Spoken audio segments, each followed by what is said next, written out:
Estamos começando mais uma aula do curso de Inteligência Artificial para Todos e hoje a gente vai ver uma evolução da aula passada, que foi sobre regressão logística. Então, quem não assistiu ainda, eu deixo o cardzinho aqui. Na aula passada a gente viu a regressão logística, que é um modelo que ajuda numa decisão binária, numa classificação binária, ou seja, ele dá a probabilidade de um data point, de uma entrada, pertencer a uma classe de interesse. Tá? Então, basicamente, é assim, eu vou entrar com, sei lá, um e-mail e ele vai me dar como output a probabilidade dele ser um spam ou de não ser um spam, né? Então, se eu tiro a probabilidade total dessa de ser spam, eu acho a probabilidade dele não ser um spam. A mesma coisa pode ser para um cliente bom pagador, mal pagador, se é fraude ou não é fraude. O que acontece? Pode ter problemas que eu vou ter como saída mais de uma classe. E é isso que a gente vai ver hoje, então tá bem interessante a aula de hoje. Então a gente vai ver a regressão logística com multiclasse e também vamos ver uma nova função, que é a função chamada de softmax, que é muito utilizado na área de redes neurais. Então todos esses passinhos que nós estamos dando é para começar a ver redes neurais com um fundamento, uma bagagem bastante boa. Então antes de começar a aula, não se esqueça de se inscrever no canal, deixar seu like, compartilhar é muito importante e também seguir nas redes sociais, no Instagram e no Twitter, porque eu coloco muito conteúdo sobre redes neurais, inteligência artificial, design, ciências cognitivas, neurociência, toda essa parte hoje que compreende a minha área de pesquisa. Então, vamos lá, só relembrar o conceito, né? Regressão logística, então, ela tem como objetivo estimar a probabilidade de uma entrada, né? Pode ser um e-mail, pode ser um cliente, pode ser um paciente, pertencer a uma classe, né? Frequentemente binária. Então é isso. Né? Então a regressão logística, como a gente viu, ela vai então estimar a probabilidade desse e-mail, por exemplo, ser um spam, ok? Então a gente viu aqui, ó, binária, que a regressão logística ela vai então trabalhar com a probabilidade de uma entrada pertencer ou não a uma classe. Então eu estou falando com valores binários, ou ele é ou ele não é, ou é spam ou não é spam, ou é fraude ou não é fraude, é bom pagador ou é mau pagador. Então a gente viu, né, que a regressão logística nada mais é do que a regressão linear, e eu aplico então a sigmoide, certo? A sigmoide ela vai achatar, né, um valor qualquer, um valor entre 0 e 1, e a gente começa a entender então esse valor como a probabilidade desse data point pertencer a uma classe. Então, vamos supor que aqui seja, sei lá, horas dormidas, né? No eixo X aqui seja horas dormidas, né? Horas dormidas. Ok? E aqui eu tenho os pacientes que são classificados como bom, né, um diagnóstico de bom, como uma paciente que dorme bem, e aqui como um paciente que tem alguma disfunção no sono, tá? E aqui eu tenho a variável x. Então vamos supor que entre um valor aqui de um paciente que dorme 8 horas por dia, ele vai bater aqui e vai dar lá, sei lá, 0,8. Ou seja, esse paciente tem 80% de probabilidade, né, uma probabilidade 0,8 de ser um paciente que tem um bom sono e não um sono disfuncional, certo? Mas eu classifico isso somente de uma forma binária. Ou ele está aqui, que ele é um paciente que tem um sono bom, né, não tem problema de sono, ou ele está aqui, que é um paciente que tem problema de sono, tá?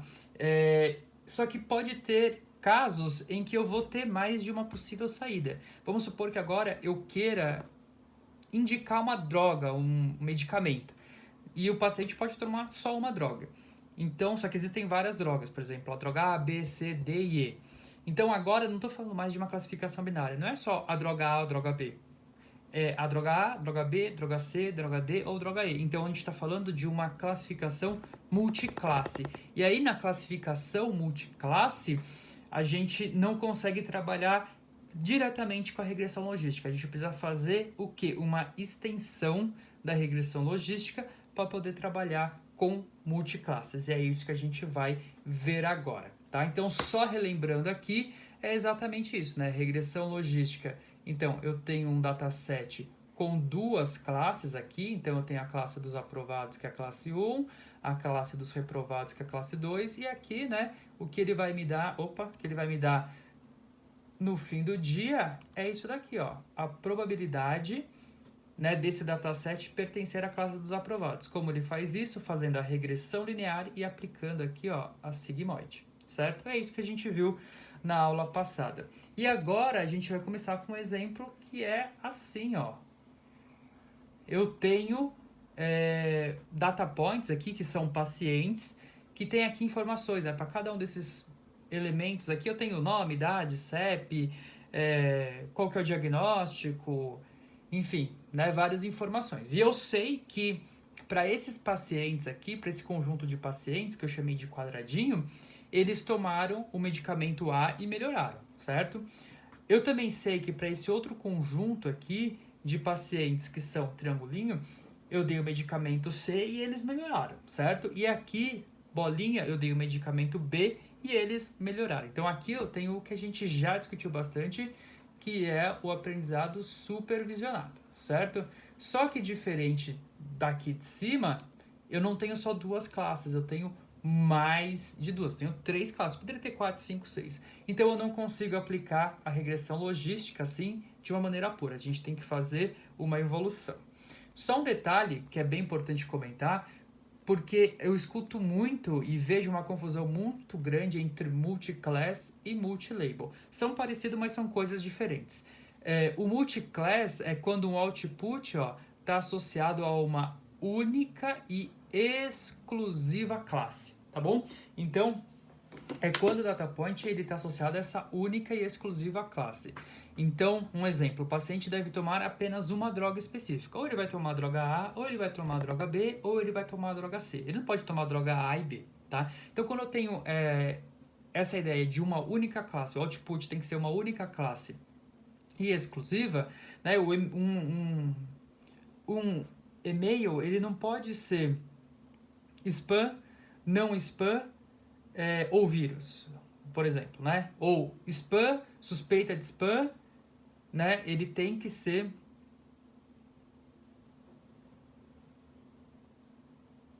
já o multilabel é quando eu tenho mais de uma classe. Só que ela pode ter na saída, inclusive, mais de uma classe também. Então, vamos supor que a gente esteja desenvolvendo um modelo de processamento de linguagem natural que vai classificar as notícias automáticas por um portal. E tem notícias que, por exemplo, o editor quer que seja classificado como política e economia, simultaneamente, porque fala das duas coisas. Então, nesse caso, eu tenho uma classificação que é multilabel, que vai ter um outro tipo de abordagem. Hoje a gente vai estar focado muito na classificação multiclasse, ok? E como que a gente faz isso? Bom, a gente viu que eu tenho o meu dataset, que agora ele tem 3 classes, certo? Ele tem 3 classes e não mais apenas 2. Então eu não consigo usar a regressão logística de uma forma direta, tá? Porque a regressão logística, ele vai predizer a probabilidade de um data point pertencer a uma única classe, né? Por exemplo, a classe de interesse ali. O que a gente pode fazer, então, é trazer essa abordagem que é chamada de one versus all, ou vocês vão também encontrar como one versus other, tá? Eu estou chamando aqui, para traduzir para o português, de um contra todos. Qual que é a ideia? Imagina assim, se eu tenho 3 classes, ou 4 classes, ou 5 classes, o que eu posso fazer? Eu posso pegar minha classe de interesse e fazer uma regressão, certo? Em que essa minha classe de interesse vai ser a classe 1 e todas as outras vão ser a classe 0. E eu vou fazendo isso para cada uma das classes, por isso que a gente chama de um contra todos. E é isso que eu faço. Então vamos supor que eu tenho essa classe quadradinho, certo? Então eu vou pegar essa classe quadradinho aqui, vou dividir o meu dataset dessa forma. Então, essa classe quadradinho vai ser a classe de interesse e todas as outras vão ser a classe com as quais eu vou comparar. Então, eu faço isso daqui, ó, como tá aqui. Então, agora, a minha classe quadradinho é a 1 e todas as outras é a classe 0, certo? E aí eu posso, então, aplicar um modelo de regressão linear, tá? Aqui é regressão linear para estimar um valor aqui. Não estou usando a sigmoide, tá? Mas isso a gente vai ver já já. E aqui então tem o valor de uma regressão linear. Vamos supor que ele estimou aqui em 1.8, ok? Legal. Agora eu vou fazer a mesma coisa para essa classe aqui. Então eu vou pegar essa classe, ela vai virar minha classe de interesse, então ela vai ser minha classe 1, e todos os outros data points, inclusive o quadradinho que era a classe de interesse, passa a ser 0, porque agora eu estou comparando só os triângulos com o resto. Aqui eu comparei o quadradinho com o resto. E vou treinar um modelo aqui de regressão linear também, tá? Que vai estimar um valor aqui, sei lá, de 2.4. E eu faço a mesma coisa aqui para a classe bolinha. Agora a classe bolinha é a 1, certo? E todo o restante é a classe 0. É como se eu tivesse, então, mais um modelo aqui, um terceiro modelo, que vai exportar um valor aqui de uma regressão linear. Se eu tivesse 4 classes, eu teria que fazer essa distribuição com classes, né? Se eu tivesse mais uma classe aqui, sei lá, estrelinha, aí eu teria um quarto modelo, que estrelinha seria a classe de interesse, a 1, e todo o resto seria a classe 0. Legal. Então, acho que deu para pegar bem essa ideia. Então, essa é a essência dessa primeira evolução que a gente faz na regressão logística, que agora eu quebro os datasets. E aí, a gente vai lembrar que na regressão logística, a gente fazia isso aqui, ó. Aqui era a regressão linear, e aí eu aplicava a sigmoide para ele, então, fazer o squash daquele valor específico entre 0 e 1, que eu ia entender a probabilidade. O que acontece agora? Eu tenho 3 saídas, né? Então, aqui no meu modelo, ó, é como se eu tivesse 3 modelos, cada um com uma saída, certo? Então, eu não vou usar a sigmoide, porque a sigmoide é um valor específico. Eu vou usar uma nova função chamada softmax. O que a softmax vai fazer?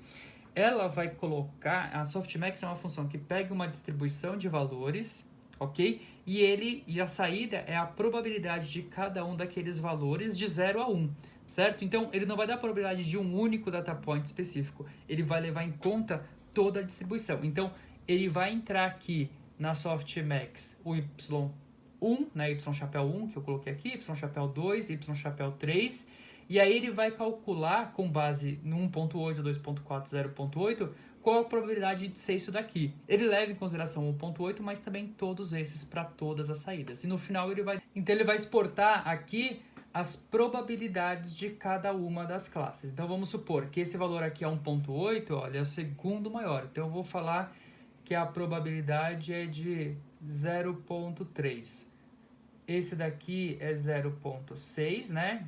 E esse daqui é 0.1, certo? Então, a soma aqui dos resultados tem que dar 1, que é o 100%, né? Probabilidade máxima. Só que ele faz essa distribuição em relação a todos os outros valores. É o que a gente vai ver em detalhe aqui nesse modelo que vai, então, ó, aqui, ó, simular o que a gente chama do forward pass, né? Forward pass do modelo. Então, eu vou pegar esse dataset aqui de treino, tá? Então, eu estou chamando esse dataset aqui, que é meu dataset de treino, e esse meu dataset de treino aqui tem, por exemplo, vários data points. Então, aqui são data points de pacientes, tá? Que tenha aqui, por exemplo, a idade e o gênero, ok? E eu sei, então, que esses pacientes aqui, com essas idades, esses gêneros, eles tomaram o medicamento 0 e melhoraram, certo? Então, eles são quadradinho. Esse grupo aqui de pacientes, que tem também idade e gênero específicos, tomaram o medicamento 2 e estão aqui, né? Que é o triângulo. E aqui eu tenho outro conjunto de pacientes que tomou o medicamento bolinha, certo? Então, o forward pass, eu pego um dos elementos, vamos supor que eu peguei esse daqui, joguei para cá, vamos supor que o x1 seja a idade, por exemplo, 33 anos, e o sexo eu vou chamar de 1, que é o sexo feminino, que eu estou considerando aqui no meu modelo dessa forma. Ok, então eu estou entrando com esse dataset específico, então no x1, né, na feature x1, que é o dado de entrada é a idade, e aqui o gênero. Ok? Então, agora, quantas classes eu tenho aqui? Eu tenho 3 classes, então o meu modelo tem que me dar 3 saídas. Qual que é a probabilidade dele ser um quadrado, dele ser uma bolinha ou dele ser um triângulo, certo?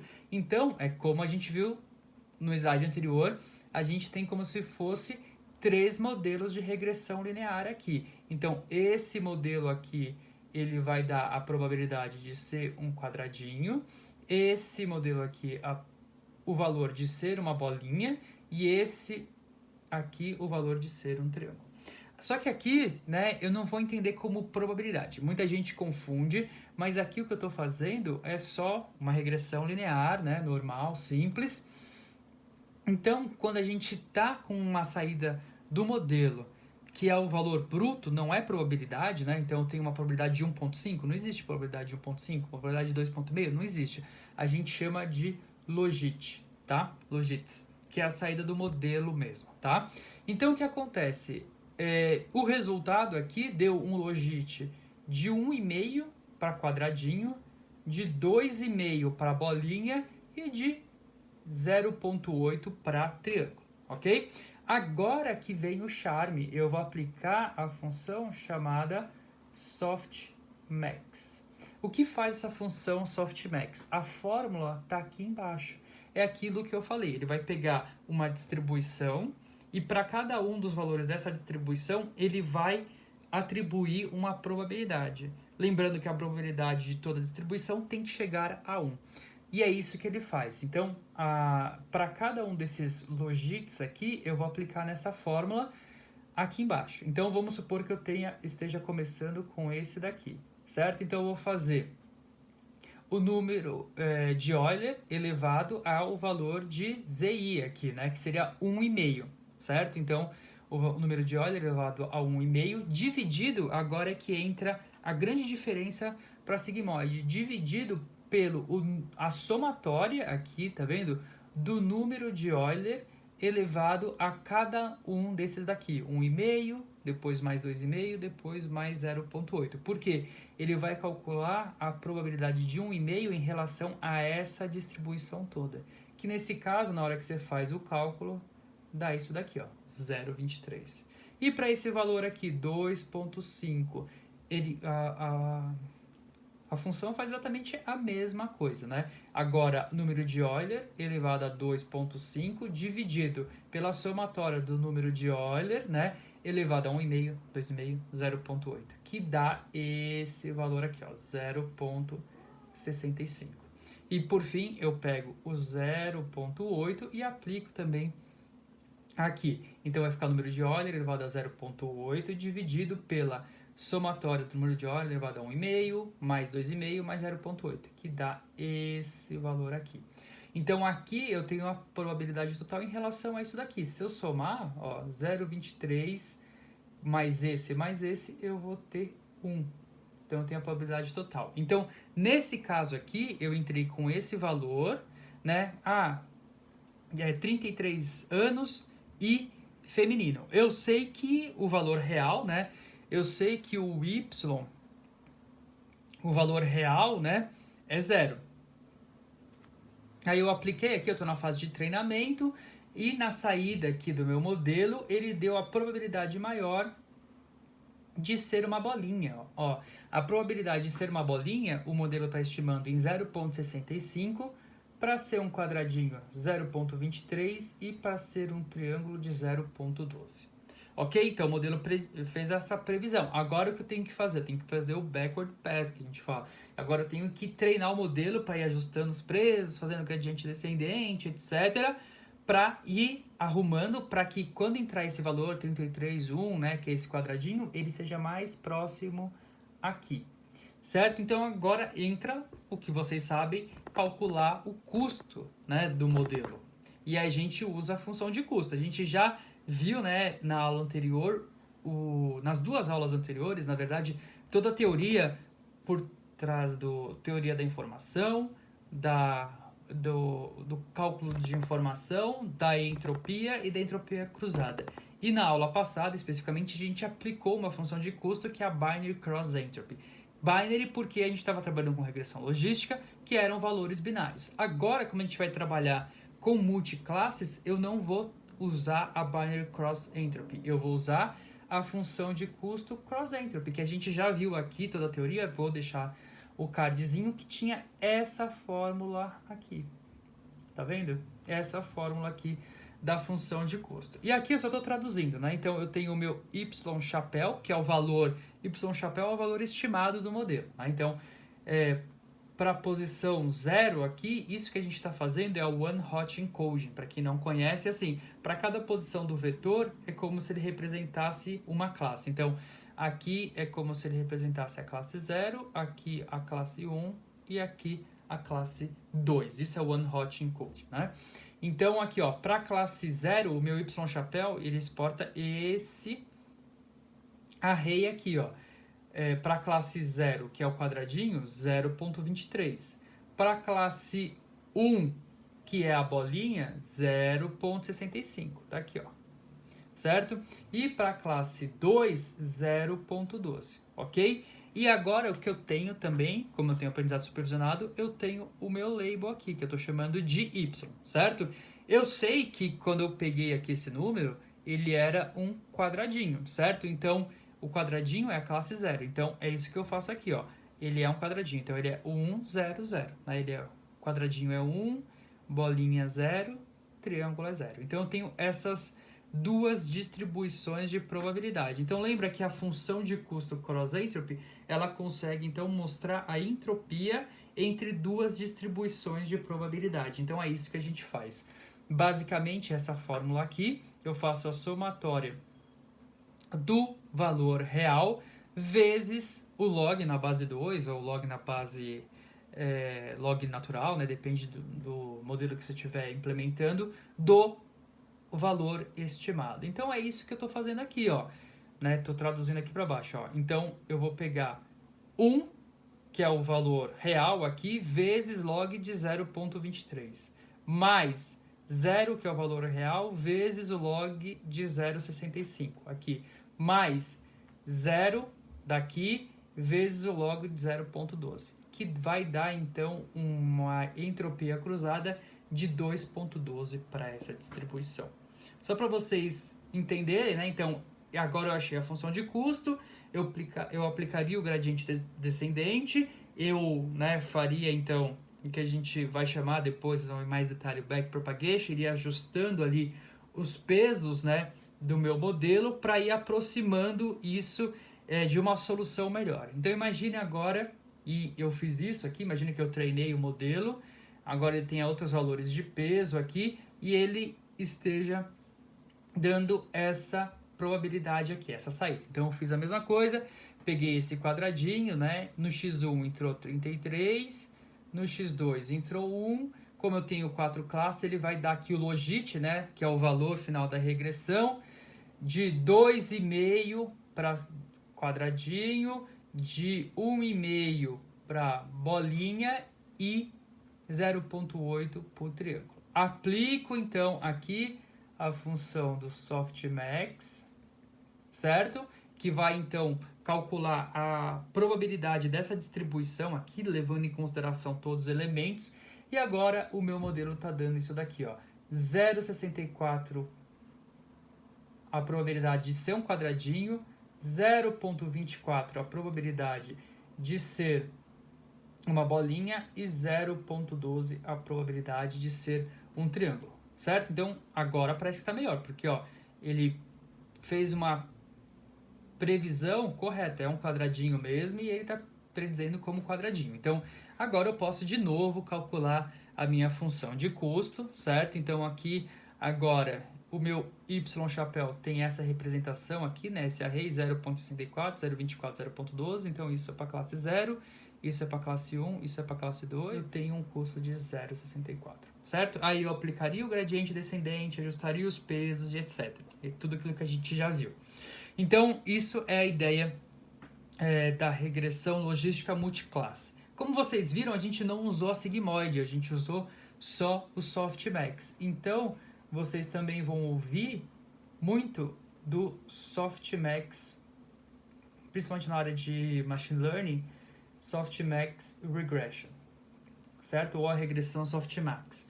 porque como a gente não usa Sigmoid, tem gente que fala que não pode ser chamado de logística e assim por diante. E aí comparando, tá vendo? Ó, quando ele fez uma predição do modelo errado aqui, olha a diferença do custo, né? Quando está errado, quando tem uma predição ruim, de 2,12 o custo, e aqui o custo menor. A gente sabe que a ideia, como a gente viu tudo ao longo aqui dessa jornada no curso, a ideia é diminuir o custo. Então, essa é a matemática e a intuição por trás da regressão logística multiclass ou da Softmax Regression. Agora, a gente vai ver a implementação de tudo isso na prática com o Python usando o framework PyTorch, que é um dos mais usados aí na área acadêmica e também no mercado, né? Muito impulsionado pelo Facebook. Só algumas considerações que talvez quem for da área técnica e for acompanhar agora o código estranhe, é que tem algumas particularidades bem específicas do PyTorch.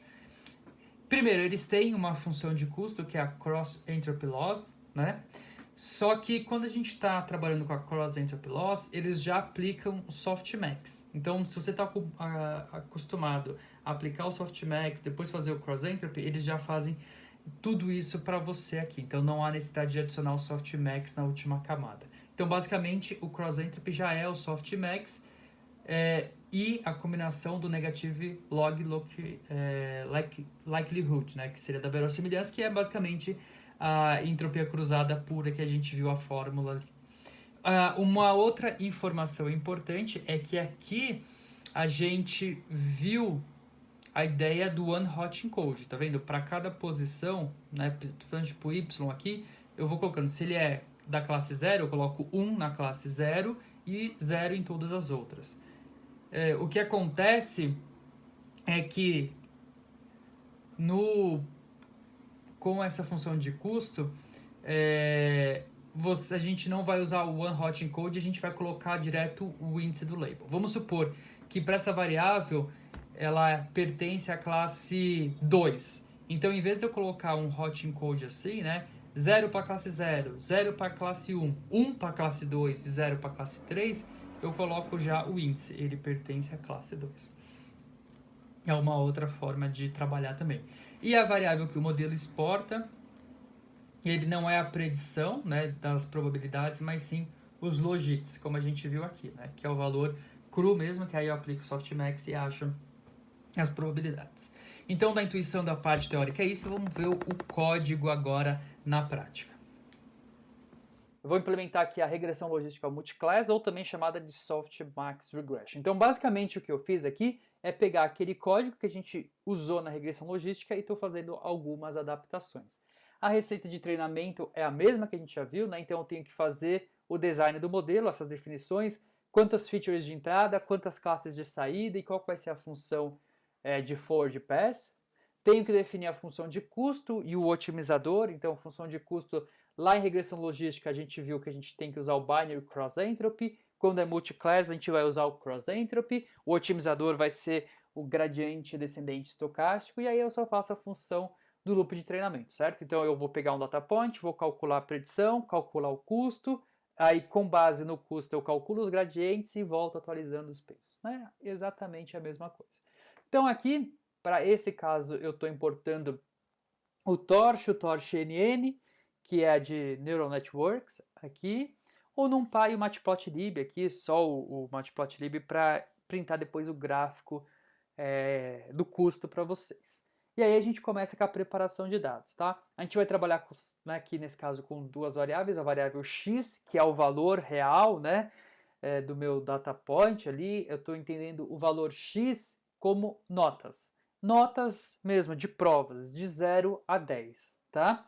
E aí eu tenho as classes aqui. As classes vão ser 3 classes, tá? Reprovado, recuperação e aprovados, tá? Então aqui eu criei uma distribuição mais ou menos isso, ó. Notas abaixo de 5 o aluno está reprovado, notas entre 5 e 7 o aluno tem direito a uma recuperação e acima de 7 ele está aprovado. Então foi isso que eu fui colocando aqui, né? Então o valor 10 aqui o aluno é 2, está aprovado. O valor é 5, né, da nota, a etiqueta é 1, que é recuperação. O valor aqui é 2, por exemplo, aqui ó, a etiqueta é 0, está reprovado. Então eu quero criar uma regressão logística multiclasse que ele aprenda isso. Tá facinho pra gente entender, né? Mas olhando para esses dados aqui, vocês não tinham entendido essa distribuição. E o meu modelo tem que aprender, então, a criar essa estratégia de que abaixo de 5 é reprovado, de 5 a 7 tem direito a uma recuperação e acima de 7 está aprovado. Tá? Então eu criei essas duas variáveis aqui, lembrando que no PyTorch, se você vem de outros frameworks, às vezes eles podem usar aqui para as etiquetas One Hot Encode, mas como a gente viu na parte teórica ali, no PyTorch ele usa sempre o índice direto, certo? Então esse daqui é o índice 0, o índice 1, o índice 2. Beleza. Aqui eu só estou convertendo então por tipo de dados de tensor, que é o que o PyTorch usa, e aí para o y específico, nesse caso, ele é do tipo long, por isso que eu converto aqui, faço um castzinho para long, certo? Então eu executo esse código, beleza, ele já criou aqui meus dois conjuntos de dados. E aqui, basicamente, eu vou só fazer uma adaptação do que a gente fez do código de regressão logística. Eu mudei o nome, tá vendo? Em vez de regressão logística, agora chama regressão softmax, né? E eu tirei aqui, ó, da função forward, ele retornava a sigmoide da regressão linear. Então aqui eu não vou ter a sigmoide, como a gente viu. Porque eu vou pegar os logits, que é o valor mesmo da regressão linear. Então ele vai já criar aqui, já vai retornar o valor da regressão linear para mim. Aí eu faço a definição do modelo, o input size é 1, né, porque eu vou ter só uma feature de entrada, que é o próprio valor da nota. Se eu fosse, por exemplo, eu vou entrar com o valor da nota e a idade do aluno. Então o input size seriam 2, porque seriam duas features aqui, tá? E o output size também aqui eu mudo porque eu vou trabalhar com 3 output size, né? Porque pode ser classe 0, 1 ou 2, são 3 classes aqui. Se tivesse mais uma classe, seriam 4, 5, né? Que é a quantidade de classes que estão saindo. E o modelo? Bom, o modelo aqui, agora eu vou chamar minha regressão softmax, ele vai criar um objeto aqui no modelo, usando, né, o input size e o output size. Legal, então aqui eu fiz a definição do modelo, e agora eu vou fazer a definição da função de custo do otimizador, como a gente já viu. Learning rate em 0.05, a gente sabe que a gente pode ir ajustando, fazendo o tuning do modelo, do hiperparâmetro. Aqui no criterion eu vou definir a minha função de custo. A gente viu que na regressão logística a gente usa a função de custo binary cross entropy, e na regressão logística multiclass ou regressão softmax a gente tem que usar o cross entropy loss. Então estou definindo aqui o cross entropy loss. E o otimizador, que é quem vai ajustar os pesos, estou criando aqui SGD, Stochastic Gradient Descent. Legal. Beleza, defini a função de custo otimizador, agora eu faço o loop de treinamento. Número de épocas, eu coloquei 1000 aqui só para ver como é que vai se comportar. Cria uma lista com contador de custo, ou seja, para cada época eu vou adicionando nessa lista um contador de custo, só para depois mostrar o gráfico, para entender como ele está se comportando. E aí eu começo o forward pass aqui, ou seja, eu pego o meu modelo e aplico o x. Né? O que é o x aqui? É o meu tensor com todas as notas, certo? Então ele vai exportar no y chapéu, y hat, o que? Os logits, os valores, né? Para cada um dessas entradas aqui, ó, para cada um dessas notas, ele vai exportar então um array com 3 logits, o valor da regressão para ele ser classe 0, o valor da regressão para ele ser classe 1 e o valor da regressão para ele ser classe 2, certo? Então aqui, como a gente viu, no YHat vai estar os logits, ok? E aí eu aplico então a minha função de custo, que é a Cross Entropy Loss. Então a gente viu que o Cross Entropy Loss já implementa o softmax. Então ele vai pegar aqui ele vai implementar o softmax mais a cross entropy loss, pegando aqui o valor do modelo, né, que o modelo fez a estimativa, e o valor real. Né? Então ele vai calcular o custo com base nisso, e aí eu adiciono isso dentro do contador aqui, só para ir reservando. E aí logo em seguida eu faço o cálculo dos gradientes, ou seja, loss.backwards, ou seja, aqui ele vai calcular todos os gradientes, como a gente viu na aula de gradiente descendente, e agora eu vou chamar o otimizador, dar o ponto step, que ele vai atualizando os pesos, ou seja, para cada época ele vai atualizando os pesos, e depois essa parte aqui eu posso até apagar, e eu limpo o otimizador para que na próxima vez que ele entre, os gradientes estejam zerados, ele calcule os gradientes de novo. Ele vai repetir isso 1000 vezes aqui, depois eu ploto o gráfico da função de custo. Vamos ver aqui, olha só o comportamento, né? Vem caindo bastante, depois de um determinado ponto ele vai diminuindo os passos que ele vai dando, tá?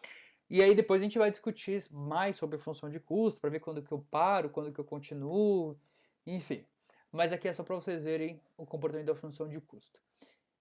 E aí eu posso, então, nesse momento eu tenho o meu modelo treinado, agora eu posso fazer a predição. E é isso que a gente vai fazer agora.